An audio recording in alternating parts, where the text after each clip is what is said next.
So today I'll be showing you how to disable the auto power off feature on the Sony XM6 headphones. So when you take off these headphones and keep them for a couple of minutes, you find that they've automatically turned themselves off. So if you don't want that, then you need to use the Sound Connect app. So make sure you get it installed and set up on your phone. And then now you can go to device settings, tap on that, and then go to system. Just tap on system at the top here. And under system, if you scroll down, you should see automatic power off. All right.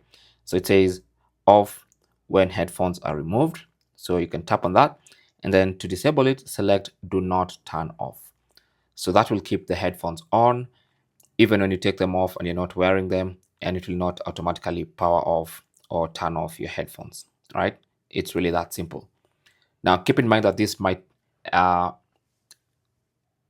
contribute to faster or more battery drain. So the other option helps you save battery. But if you don't want them to turn off automatically, that's how you disable that feature. Thanks for watching. Don't forget to like and subscribe. And if you have any comments or questions, talk to us in the comment section. Good luck.